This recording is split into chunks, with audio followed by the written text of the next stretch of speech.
సుఖాలతో సుగుణాల మెట్లపై నడిపించి కనిపించు అయ్యప్ప స్వామి.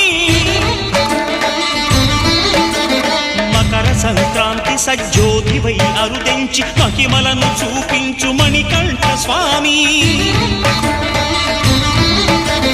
కర్మబంధము బాపు ధర్మశాస్త్ర